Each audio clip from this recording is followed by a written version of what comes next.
conversations about culture and Christianity. My name is Eric, and today I'm joined by Jess. Hello, world. And Alex. Hello, town. You're just very specific. You're honing in on the location and demographic of who you're talking Would you to. what town are you talking about? Just wherever someone's listening. Okay. Yeah, you're just greeting the town. Yeah. Just getting down right into the nitty gritty of the town. Getting down and greeting the town. And Jess, you stop at the world. You're not quite hello universe or galaxy. Can we just say that I tried to change it one time, maybe like 50 true. episodes ago, and you guys like it was jarring. let me have it. It just didn't work. It just felt wrong. It felt weird. Felt like you were betraying your I character. think I didn't know how to even respond. Like I wait think for so. that, and that's my cue to just make up something. So we're random. just keeping it like that. Yeah, it's good. You don't fix what's not broke. Do you want to know why I started saying hello world though? How I thought about that? Now I do. The world has Okay. been wondering. The world has been wondering. So, growing up, my dad listened to Charlie Daniels. You know Charlie Daniels? I called him Chuck, but yeah. Yeah, you know. So every night, I just thought it was so cute that this little old man would tweet before he went to bed every night, and he would say, "Good night, planet Earth." Oh, wow. And I just always thought that was so sweet. So then, when I was trying to think of how I would do an intro, there it is. kind of inspired it. So Cat's out of the bag. there it is. It'd be fun. Like, Now I can't change it. what would your intro be? Like if you're listening to this, Yeah, if you're on the send it in an podcast. email, or what would that is an interesting. I still haven't landed on what mine is. we I'm can still tell. in an identity We're crisis. well aware. Yeah, And so, if you have suggestions for what mine actually should land on one day, yeah. Eric, I'd what love if to I know. was like, "Hey, welcome to the Uncomfortable Podcast. My name is Jessica, and I'm here with Eric." I'd be like, hey, Hey. like hi. That's it. That'd be all you got. because Rachel, who was on the podcast before, definitely had her Hey, y'all. hey y'all, Yeah, and so there's I know we've all got our own thing, but I know, Alex, it's been a while. You've been on quite a sometimes few. I thought she was quoting Outcast, like hey, y'all. Your catchphrase journey is not complete. You'll get there eventually. Help me, everyone. So from time to time, we ask for voicemails and emails and all the mails.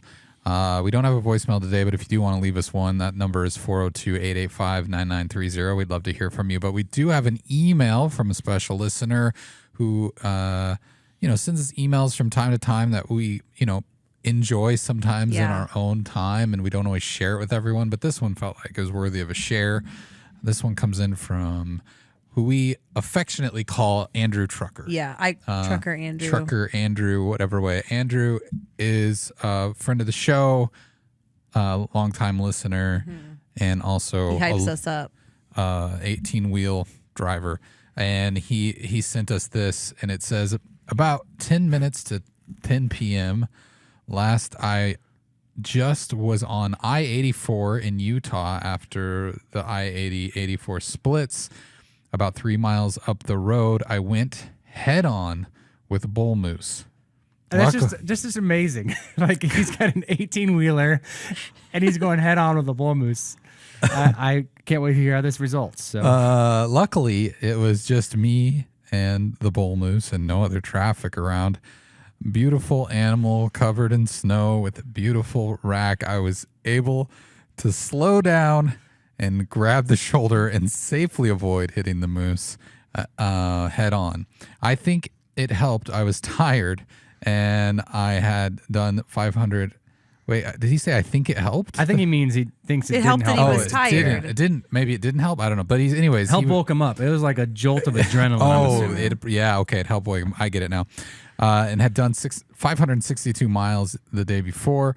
I was about done driving for the night anyways. Hitting animals with semi-trucks does happen. Deer, elk, and moose usually don't wind up good after one of those encounters. I am okay. Was shaken up, but was able to sleep okay. I'm glad you're able to sleep okay, Andrew. That sounds like a wild experience. I don't even know where the imagine? split is, and obviously it's in Utah. But yeah, I cannot imagine. Moose are huge. Yeah, I know. Big old bull moose. Especially if it had like a big rack. Yeah. I mean, it just makes it so much more intimidating. Scary, yeah. And then it's like, also, he didn't mention in this, but I'm well aware he has a little friend that rides with him, Lucky, his little dog. Yeah. So it's like he's protecting himself, but precious Also- cargo. What did Lucky do? Was Yeah, let Lucky us know. sleeping, or was I he don't just? know.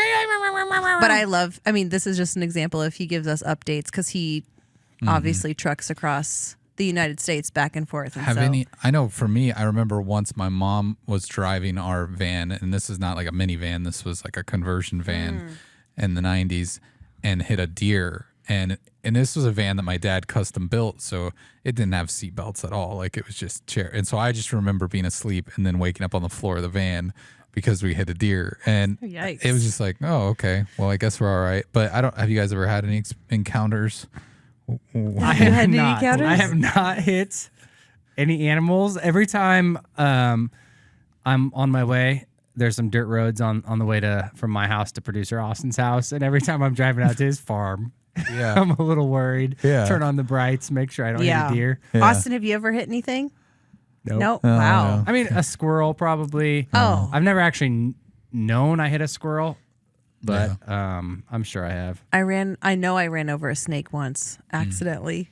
You probably didn't feel much of that, though. No. And I think I hit a bird, and I remember feeling bad about it. I had just started driving, Yeah. but Yeah, nothing big. I can't think of, other than maybe an accidental small critter, but usually I try to A avoid. moose would have trumped us all.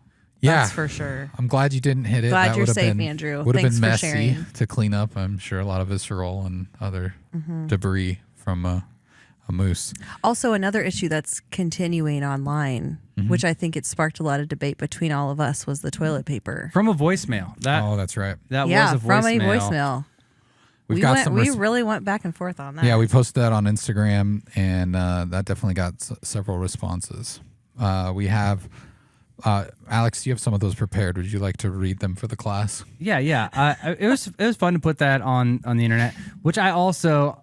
Alex was trying to get people on his side. No, Yeah. I need to give you guys I did a little survey. The results of my survey, I will give those to you a little later on. But sometimes it's hard to actually know what the person's name is on Instagram and so on. But Rovrio.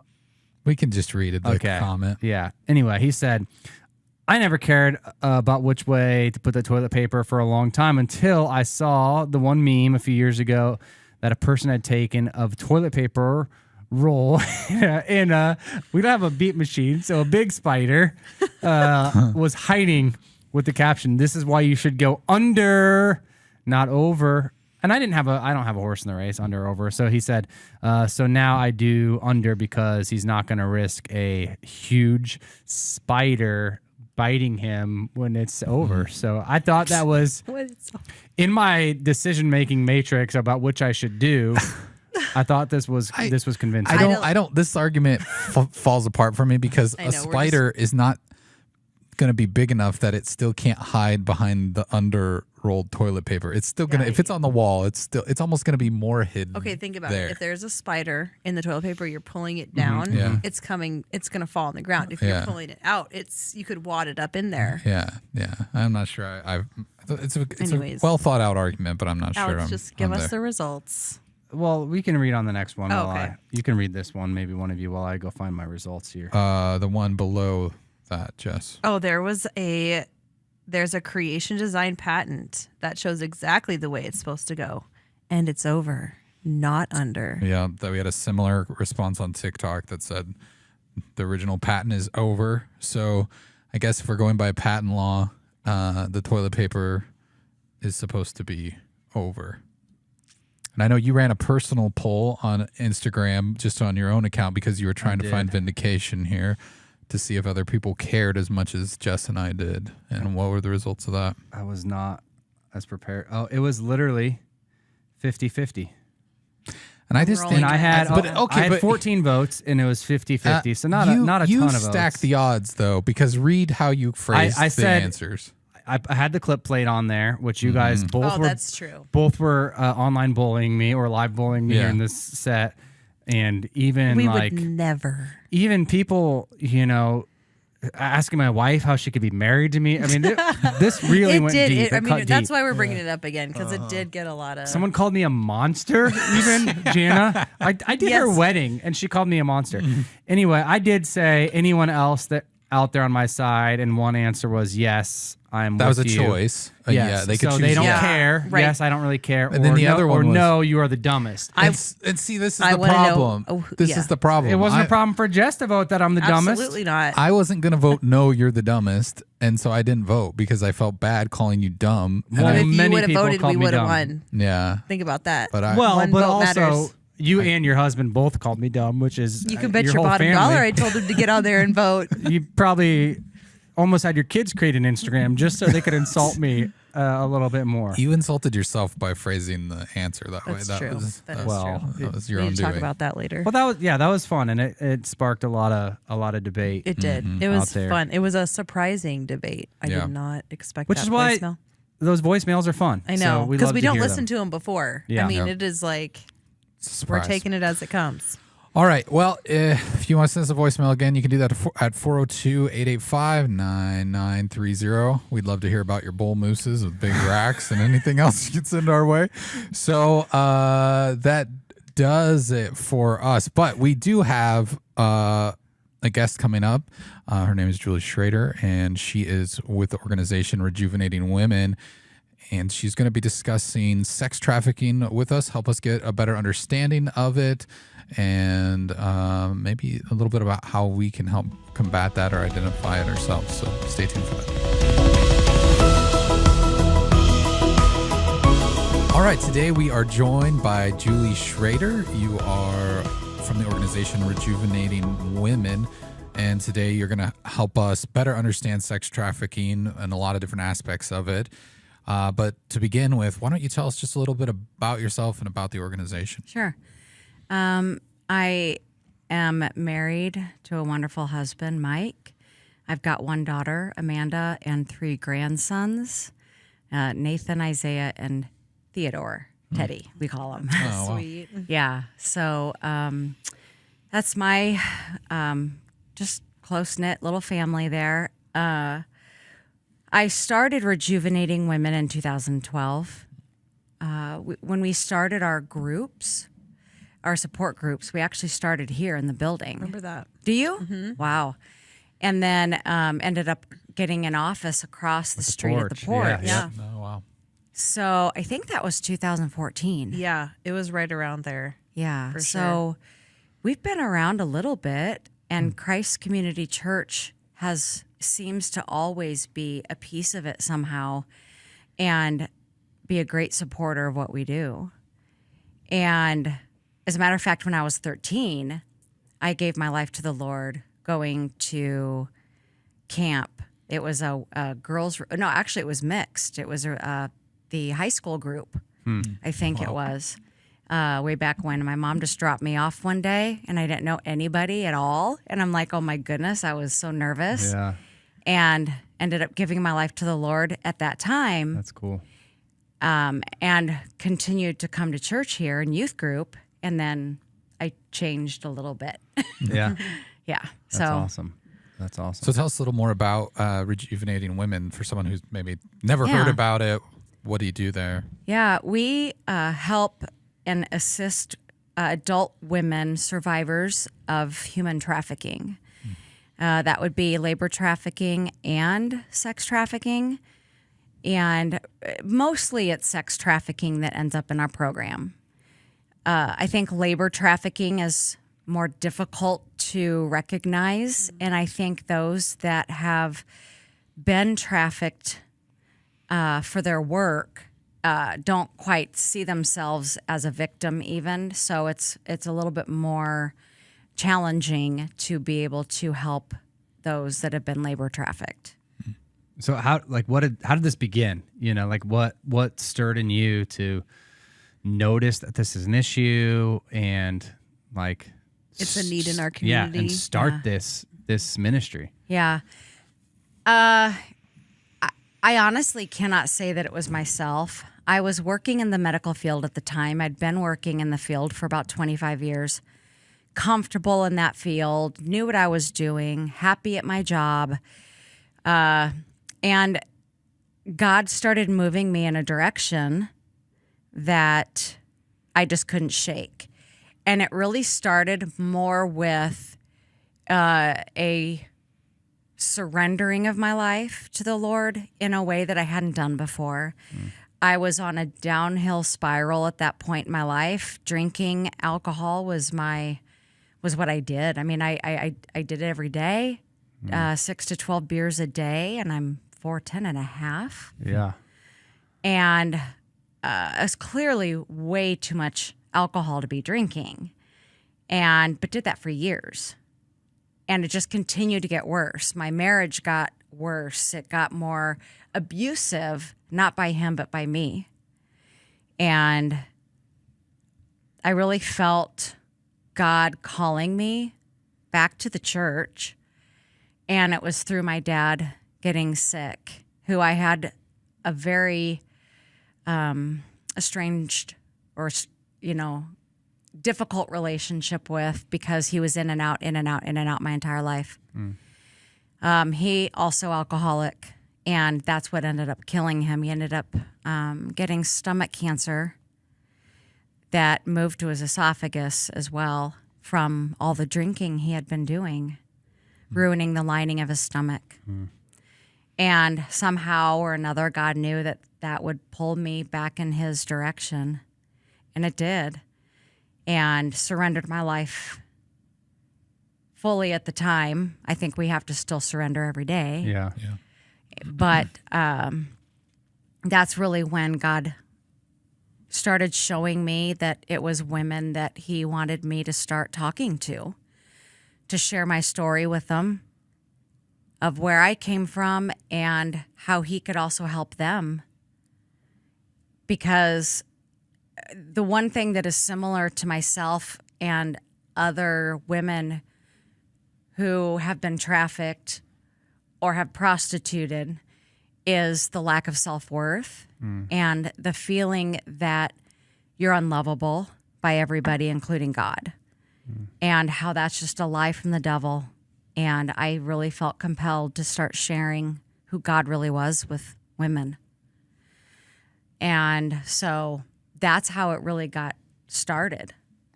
That's cool. So I think one of the things that we don't always understand, especially Nebraska, we're on a lot of awesome lists, great place to raise a family, all these really Best cool zoo. things. But yeah. And so we like to brag about like the safety of Omaha. But one of the kind of the hidden things maybe that's happening here and around the globe is human trafficking. It happens, whether it's for work or sex trafficking. And so can you help us just understand if we're defining what human trafficking is, what does it look like? How do we define it? Defining it under the federal law is force, fraud, or coercion of a human being. It's the sale of a person for something in return. Okay. That is a child, that is an adult. Now, I've had people ask me what the difference is between prostitution and human trafficking. And the difference is that with prostitution, there's no one in charge of selling you. You are choosing to sell yourself for whatever reason: money, drugs, place to live. But there was a study done that showed only 1 to 3% of those individuals were actually prostitutes chosen to do it. And whenever I talk about it, I use that word lightly because these are women that were once kids that were either trafficked or abused, molested. Mom was, smoking crack on the couch. Dad was in jail, whatever. These are situations where someone usually runs away, and that's what happens. Yeah. And they have no other means of supporting themselves, so that's how they end up in that position. So, they're also very in need for love and affection. and that gives them a sense of empowerment when they choose to do it, even though it's really not. It's degrading, but you don't realize it until later on down the road. Yeah. So, human trafficking is very prevalent in Omaha, Nebraska, your small towns. No county in Nebraska is immune to it. Yeah. And I think we sometimes have imagery, maybe it's from movies or entertainment, that like, there's words like pimps and prostitutes, you already brought up prostitute. And so we have this image of what it looks like for someone that is trafficked or is a trafficker. What are some of the stereotypes that you would say are out there of those that are helping lead maybe some of the trafficking rings that are wrong, and maybe entertainment or whatever has kind of convinced us it's a certain way or a certain individual? Right. Well, there's two movies that we've all probably either seen or aware of: Pretty Woman and Taken. And those are two tremendously incorrect movies that people get that stereotype maybe. Also, who the trafficker is. Because it's not always the guy with the chain around their neck, gold tooth, the grill. Yeah. That's what we perceive. That is our stereotype, which isn't even fair to put on someone else regardless, because the most clean-cut individuals traffic people or buy them. And sometimes the most clean-cut looking victims or survivors also don't even realize that they're a victim of it. So no one's going to come sweep you off your feet. No millionaire is going to, live happily ever after in a romantic relationship. It just doesn't happen. And abduction is the rarest form of getting human trafficked. Gotcha. Yeah. Because I think one of the things you did when you showed up and kind of walked through this with our staff, with slides and everything, it was powerful for you to show just images of people that have been caught up in trafficking, and you can't just, with all the images you showed of people, like, there's no stereotype there. It is the clean cut person. It is maybe the person that we think, oh, they're a little bit more grungy. It is men. It is women. It is moms. That was one of the heartbreaking things that you talked to us about, was even parents that had trafficked, their own children. And so that was just mind blowing for me, just to see, some of those images of maybe what I had pictured in my own mind, and that you can't just look at somebody on a lineup and be like, that person would never do it, or that person would do it. So that's helpful. Right. Yeah. And even thinking around the stereotypes. So this kind of falls into my question of what are some things that most people maybe aren't aware of around trafficking and its dangers that they should be? Because I think like one would be, obviously it's not just going to be the stereotypical looking guy. It could be a girl. It could be somebody clean cut. But what are some other things? I just think that a lot of times we're oblivious. Yeah. Well, social media and the internet have become an enemy in this area, because that's what the traffickers are using to groom other people. You will see a trafficker use a nephew, a niece, another girl that might be, in their control to befriend another teenager. And then the goal would be to gain their trust and then have them at, I don't know, McDonald's together one day, and then she's not coming back home. The stereotypes of how one gets trafficked or how to recognize it isn't as cut and dry as you read online or you hear about. It's just not. And the traffickers are getting smarter. They're not branding people, in places that are obvious much anymore. It's all happening in conspicuous places, like in the lip, on the eyelids, and other places on the body that you can cover up with clothing. So that's not even a way to to see if someone's being trafficked. And it is really tough because sometimes someone who is trafficked, they may not look trafficked sitting across a room from you because she has no ropes on her hands, no handcuffs, no chains, nothing like that. And it looks like she's free to just come and go. So more so, it is the mental manipulation of a person that keeps them there and the fear that they cause and instill in a person. So, and trafficking looks different for different age groups. I mean, we've had women in our program that are in their early 60s because they were still, up until recently, that was a part of their life because they were trafficked as kids. They grew out of the system. They became homeless, and that's how they made their money. And generally, it's like 7 to 10 years of how long someone lives for who's in that life. But some people, they can live a long time. And she then, at that point, wants out of it, but doesn't really know how. So it can be anyone at any age, male or female. Wow.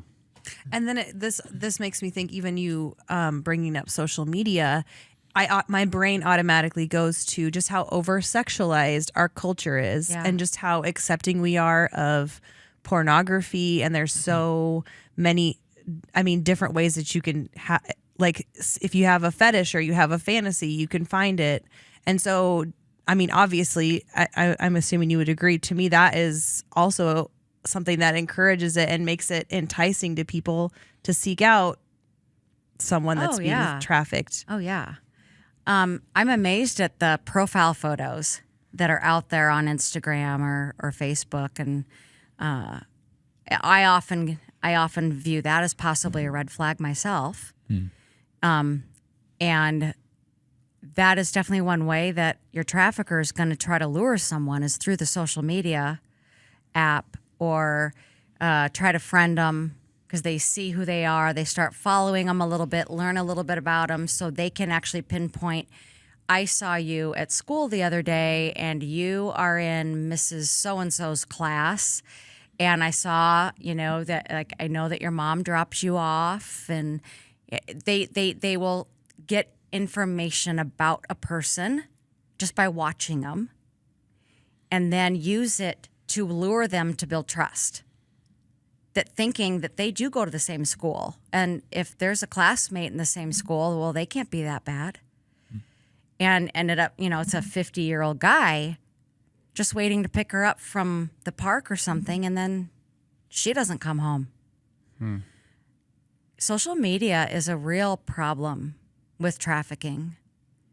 And your grooming, they will take time to groom someone. They will wait, and they'll be patient until they can get her or him. Wow. So one of the things that we saw over the pandemic, I think, was just people coming out of the woodwork to raise awareness for different aspects of sex trafficking. And it's something that I think people who knew about it, like they knew this has been going on for a very, very long time, but it almost became this, for a lot of people, I just discovered this, or this is a new thing, or, and it, which is good probably to help raise awareness. But I think a lot of myths kind of started to surface and confusion. Yeah. So I'm just going to list a few of those, and then maybe you can kind of help us understand, is this something that's been debunked, or is this actually a concern? But I think one of the things is, on TikTok, you saw trends where people were talking about if there's black zip ties on your car handles, and then there were reports saying, well, this isn't really correlated, and this is kind of not a thing. No, it's I think any law enforcement officer you talk to would probably tell you that that's somewhere, somehow that became a thing. More than likely, it has nothing to do with trafficking. Okay. And then other things, I know the Super Bowl or large sporting events, that started to be a big hot topic issue with trafficking. And and not that maybe it doesn't happen there, but it also seemed like it kind of was almost drawing attention away from the real issue because people were getting so worked up about, oh, this is the highest moment of human trafficking, Right. almost that they would ignore it other Yeah, times. no, I agree with you. And And actually, that's a so- really great thing that you mentioned because it's a little bit of a sore spot for me Yeah.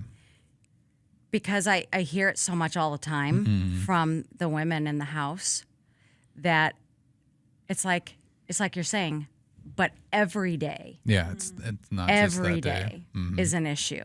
Yeah. Every hour. Yeah. In every city. In every city, in every Yeah. town. And Yeah. I mean, people think if they're in a small town, it doesn't happen. That's the highest percentage of familial trafficking that happens is in your small towns. Yeah.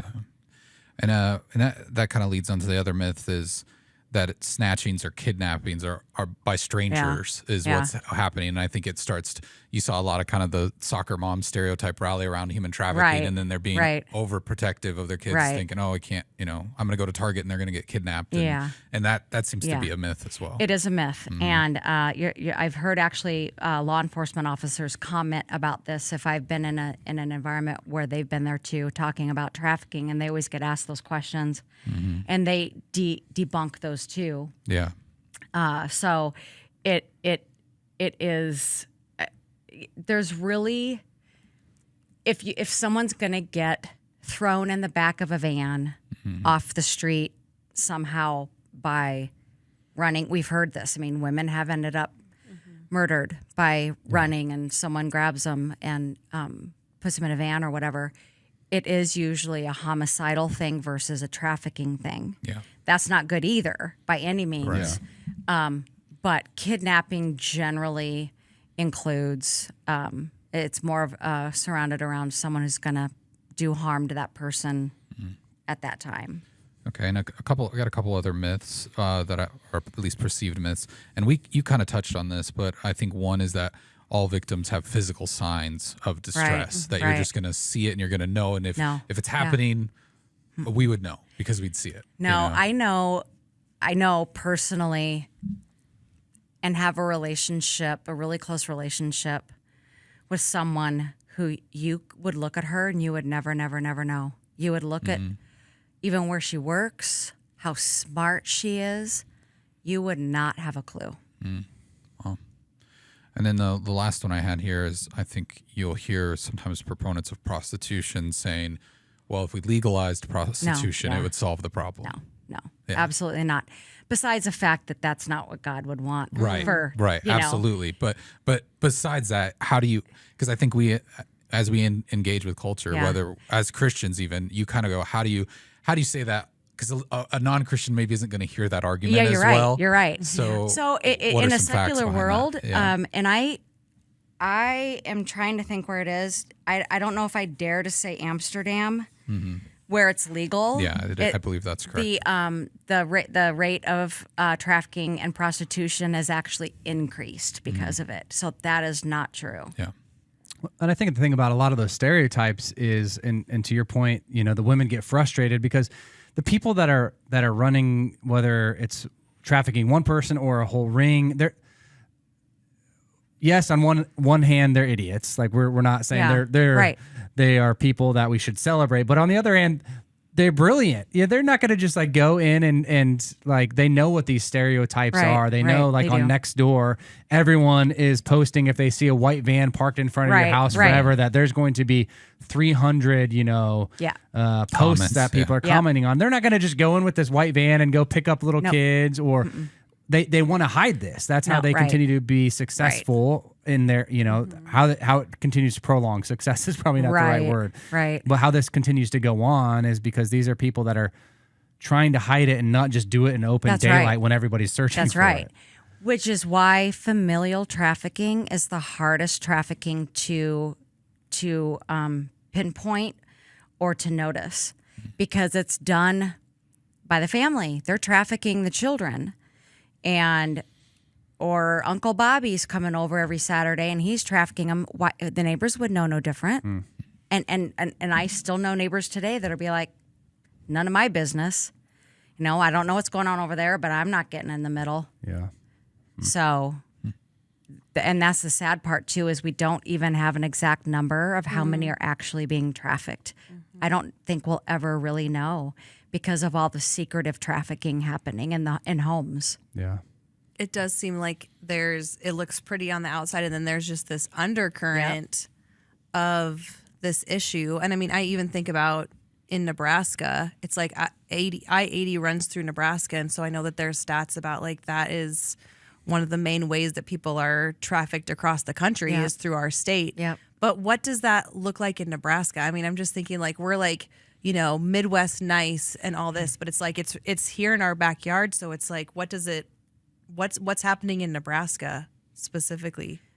Well, a couple of different things. The dark web, and then you've got websites. And there's new websites all the time. I can't even keep up with them. I cannot believe every year there's a new one. We've worked with law enforcement before, and I've actually been able to see where one of the law enforcement officers is posing to be a 16 or 15-year-old girl. They even changed the way, they even put a real picture of a girl and do some age modification to make her look real and real young. And what he will do is, and he's done this at our gala one year and at other times, and he will post on his work cell phone the 15, 16-year-old girl, on one of those websites. And an hour later, he'll have anywhere from 35 to 50 some people wanting to buy her. In Omaha, Valley, Elkhorn, downtown Omaha, it doesn't matter. West Omaha is a hot spot. The old market is also a hot spot down there. Valley is a hot spot.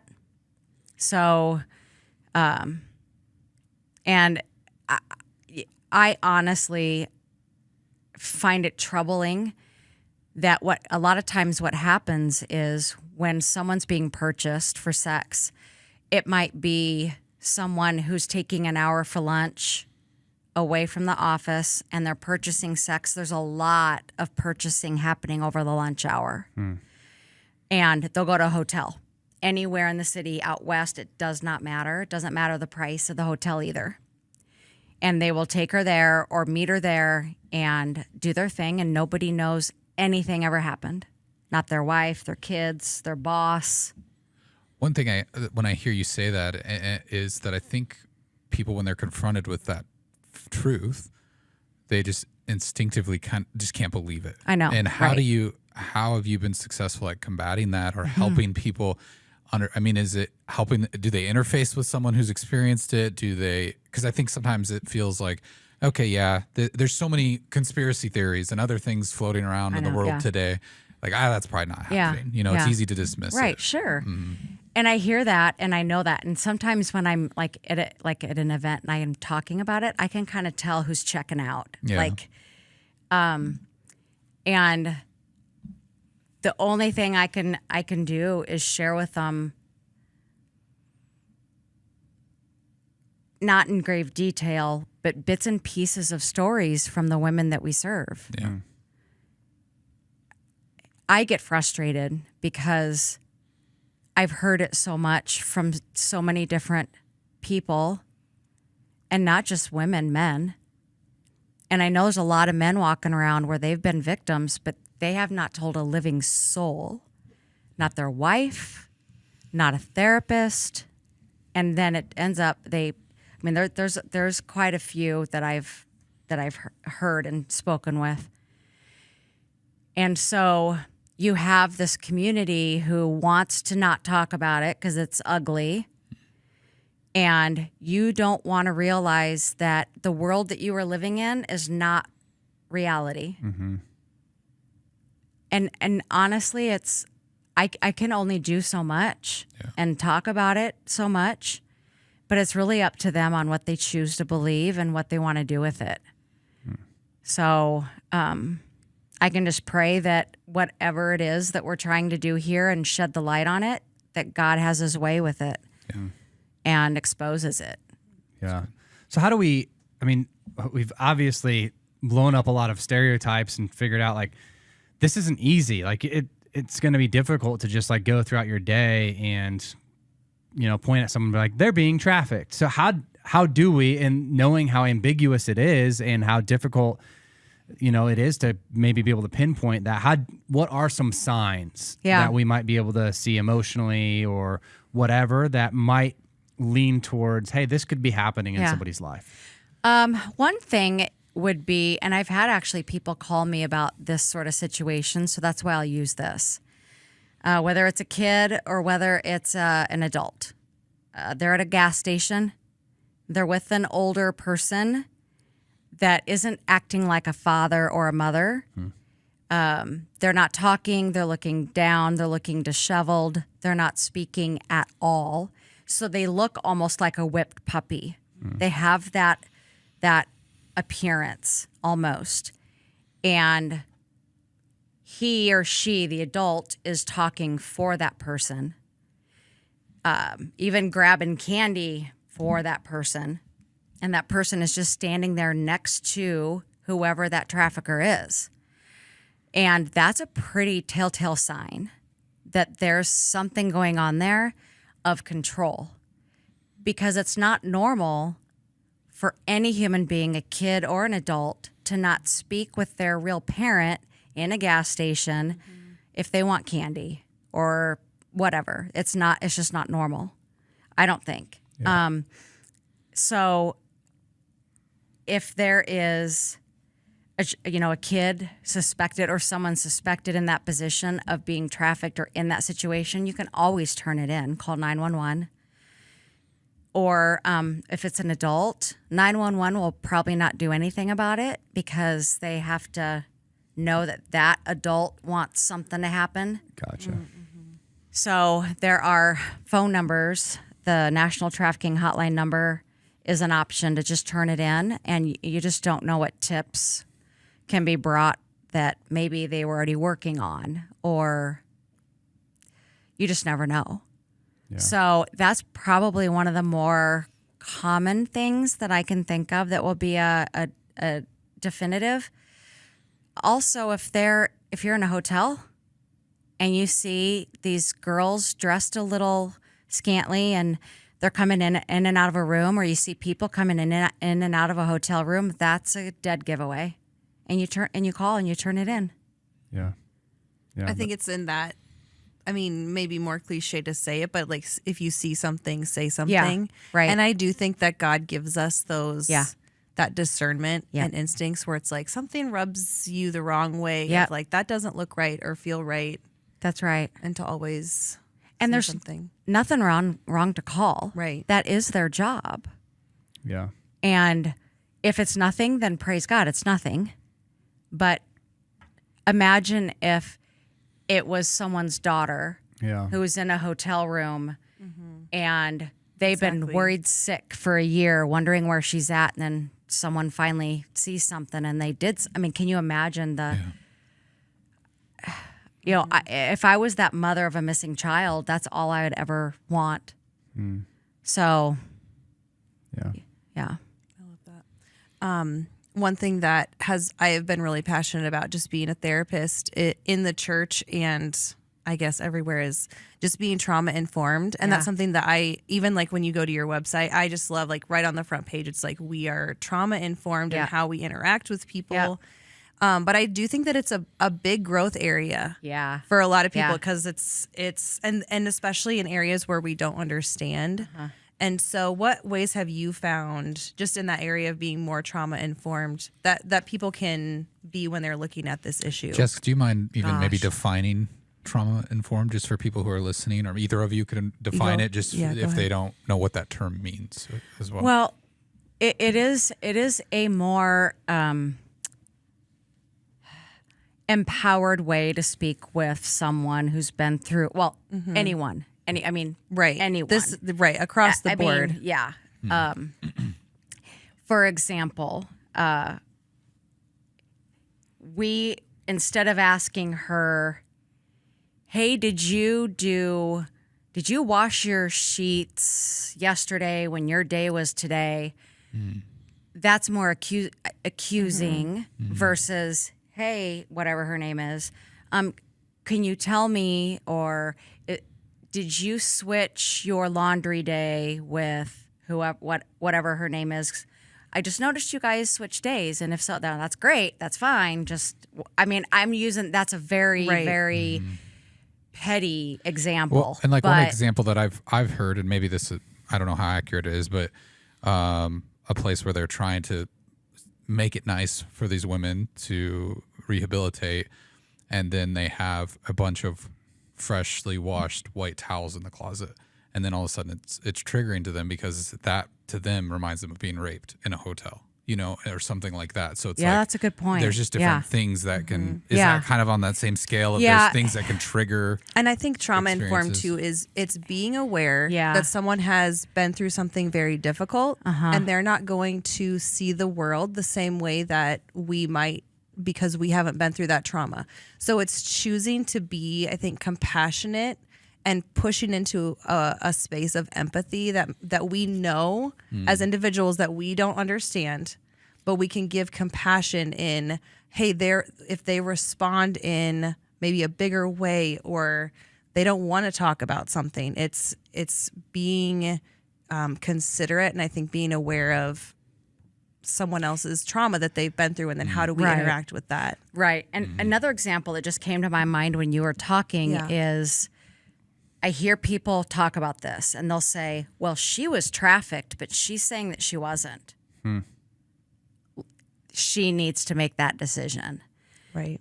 There is a level of empowerment, and I don't mean empowerment in our society. I mean, some people take that word and really, really run with it, but I mean empowerment as just a human being, to let them have that authority. Because they've had so much control taken from them, by giving them the choice and the options, allowing her to come to that conclusion. We never say, I know you say you weren't trafficked, but you were. We want them to make that on their own. Yeah. You know what I mean? Yeah, that makes sense. It can be traumatizing. And when you talk about triggers, I am telling you, anything and everything. We could be driving down the street. Actually, and this happened once.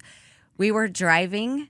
We did a baptism on one of the girls that got baptized, and driving through a town. Actually, the people driving her got lost.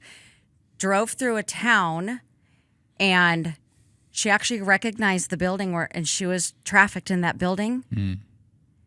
She realized that she was in a small town here in Nebraska, and didn't have a clue. And everything about that building she went off the charts, ended up kind of crawling and hiding from the building. There was a massive, it was a big deal. Who knew that we're going to drive through an area and you were actually in this building being trafficked? You don't know, a smell, a song, a word. Yeah. Wow. Yeah. It's hard. And it seems like being trauma informed is being able to know how to respond to things like that, not just, well, you're safe now, everything's going to be okay. Like in that moment, that is not what that person needs to hear. And sometimes we, because of just maybe how we've been raised or whatever, the fix it it's like, culture get over too. it. Yeah. Oh, it's all better now. The fix it, where it's like, okay, you should be able to talk about this and see this and do this. It's like, yeah, and that's a big deal too. I mean, and we've had both volunteer and employees that come in, and their hope is to fix them. Oh, wow. And I mean, you can probably, absolutely. I mean, you can totally probably appreciate what I'm saying. Yeah. But that's not their job. Their job is to care for them, be compassionate with them, be empathetic when you need to be empathetic, but also put your foot down when you need to put it down. Right. Don't. If these women are babied, that hurts them, not helps them. And so there's a level, there's a lot of training that has to happen with anyone going in this environment, because they have to know how to respond, how to talk to them, and do it in a way that even if they act like children, even if they have dissociative identity disorder where they can revert back to a child, we still shouldn't be treating them like children. Does that make, I mean, Yeah, that's helpful. so that's, So through all of this conversation, if anyone's listening to this, like I am, I think one question you kind of you almost have this righteous anger where you're going, okay, well, why hasn't more been done, or what could I be doing to solve this? I mean, do I need to go start a vigilante service where I'm hunting down sex traffickers? Because you kind of feel done like that. you kind of feel like that's the answer, but it is one of those things like what, and it's not. And sometimes when this question gets asked, it's almost a way to just pacify that guilt that you have, because you're like, oh, I obviously have it better than these people, and so you're just like, oh, what can I do? But I mean, honestly, if people are looking to get involved, want to make a difference, like what are those action steps? we really need prayer. We need people who will commit, not just say through passing, hey, we're going to pray for you, and then walk away. We need groups or individuals who will literally just commit. Okay, you can't donate finances or toilet paper. That's totally fine. Can you commit to just pray every single day for the organization, for the women that come into the program, for the staff, for the burnout rate, for myself, for my burnout rate, there's a lot of demonic attack that happens, and I've never been through anything like it in my life until I started doing this. Yeah. And sometimes, it's like the hardest job ever. So we have to have prayer warriors praying. We need, food, frozen meats, canned goods, non-perishable. We need toilet paper, anything that you would think of that you go through a lot at your house. We go through it. When you think of that there's 6 women in the house, we go through a lot. Yeah. And of course, funding. I mean, Yeah. just like every nonprofit. What is your website? If people It's are looking rejuvenatingwomen.org. Okay. We are changing our name slowly but surely. So we've already kind of started. The website will be next, where you'll see Restored Wings. So we'll have it rerouted to Restored Wings until people get used to it and we get the word out. But we've been using Restored Wings for such a long time with our programming. And it started with a bird project, someone making ceramic birds representing the amount of people supposedly that we knew about at the time of women being trafficked in Nebraska. And it was Restored Wings was brought out. And so we've actually been using Restored Wings program for the women's house. And then recently, when we decided to move forward in purchasing a place for kids, it's the Restored Wings Ranch for Kids. Wow. And so we are slowly changing, because we can't serve kids and still call it Rejuvenating Right. Women. Right. Yeah. So we're going to be switching it over to Restored Wings and just keep the RW, keep the colors, just try to make it as subtle as we can where it's not a big change. Yeah. I think one of the probably difficulties in the ministry that you're doing compared to maybe other, we know about places like Open Door Mission or even mission trips where one of the things that can easily begin to break our heart is being in proximity, like going to that location Right. and seeing it and experiencing it. But you guys have to be protective about that, right? You don't just let, me and my family say, hey, we're going to go down tomorrow to this place, because you're protecting these women and you'll be protecting, children. And so you Right. have to be a little bit more maybe tight about who Right. you're letting into that place. And Right. so I think you don't have the advantage of saying, hey, just come check it out, and then your heart's going to break for We it. can't right? do a tour. We can't Right. do open houses, things like that down at the house. Yeah. We do have to be a little more selective. We do allow church groups. I mean, Christ Community came Yeah. last year. To Yeah, my redo- wife came with a group of our deaf ministry last Oh. year too. Oh, yeah. during City Oh, Serve I and, think I and helped with remember the that. Yeah. boutique and Yeah. she came back obviously fired up, Yeah. about what's happening, and just the fact that you're creating this boutique to give these women Right. dignity, you know, Right. that they've never been able to shop. That's their and favorite room. have those things. Yeah. And so, you know, she had that experience, but it's very limited the amount of people that Sure. can. Right. And the women were probably not in the house at the Yeah, time. My correct. guess She didn't is meet when any of there's a them. group, Yep. we will go to the zoo or take the women out of the house doing something. So at least they're not getting triggered by anything or they're not on display. Like I never want to re-exploit them. I'm really big on avoiding re-exploitation because organizations like ours have done it. We did it when we first started because we didn't understand. I was still learning. And I don't want to use them for funds. I don't want to use them for education necessarily. I need their permission or to put them on stage and speak and tell their story. They're going to have to really convince me that that's what they want to do. Yeah. I'm really hesitant about that. I've seen people do that and then they go backwards. And I don't know why it is, but Yeah. Can you share maybe a story and obviously no names and Yeah. any of that kind of stuff? And I think that's what's difficult about, like what you said, Right. you don't want to exploit, you know, No. people for their story, but can you share maybe just like what it's looked like for someone to realize this, to come into now Restored Wings and, you know, be redeemed and restored and how God's used that? yeah. Well, I can actually with permission. Okay. There's a girl that came through our program. She was there for about a year and graduated from her cornerstone. We have different levels, different cornerstones, and of achievement goals setting. And she went back home to be with her family. Ended up moving out of there. She says so lovingly, really. I mean, it's amazing. She and I talk all the time. She says, if it weren't for rejuvenating women, I wouldn't be where I'm at today. So she is living on her own. She's going to seminary school in Texas and just thanks the Lord like I have never seen before.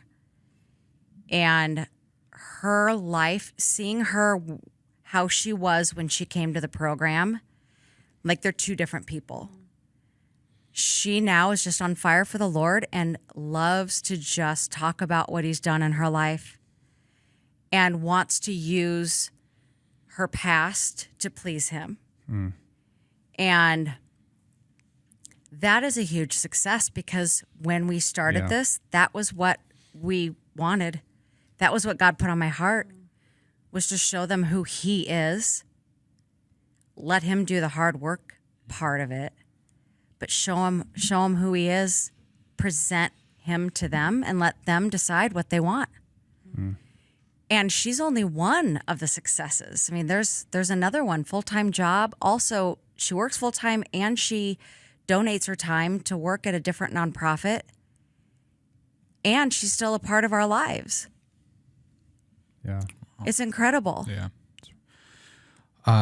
Well, I want to say thank you, Julie, for your time today. Yeah. We really appreciate it. This has been, I think, very eye-opening, and I hope others who are listening to it are motivated to at least somehow get the word out, get involved. Is there anything that you'd want to leave our listeners with today, or do you feel like you shared your heart, or is there anything last? This is kind of just our, last call for anything. If anyone wants to email me, my email is julie@rejuvenatingwomen.org. That will be changing to Restored Wings. But even if you send it to Rejuvenating Women over a long period of time, it'll still get forwarded to the new email. So Great. Anyone that has any questions or anything, anyone out there who might be selling a nice piece of land that we could purchase, we're Okay. looking for that land and house. The one we looked at fell through, and there's not a lot of options out there right now. Maybe So, somebody wants to donate it. That would maybe be even better. Yeah, we can Yeah. ask and pray for that. Yeah, yeah. So, all right. I think like therapy. So you were looking for a place because I remember you talking about a Yeah. staff that you have horses, and that's a big part of Yeah. the therapy that can happen. Yep. With and the women and- now go see the animals now, and it's really it's Yeah. it's better than I thought it would ever be. That's so cool. Yeah, it's really, really Yeah. All right. Well, again, thank you so much for your time today. Yeah, thank Appreciate you. it. Thanks for opening our eyes to this. And if you're listening to this and you have any other questions, you'd like to reach out to us, you can do that by sending us an email to podcast@cccomaha.org, or you can reach out to us on social media, either on Instagram or TikTok at CCCOMA Podcast. Again, you can also leave us a voicemail at 402-885-9930. We'd love to hear from you, but until next time, we'll talk to you then.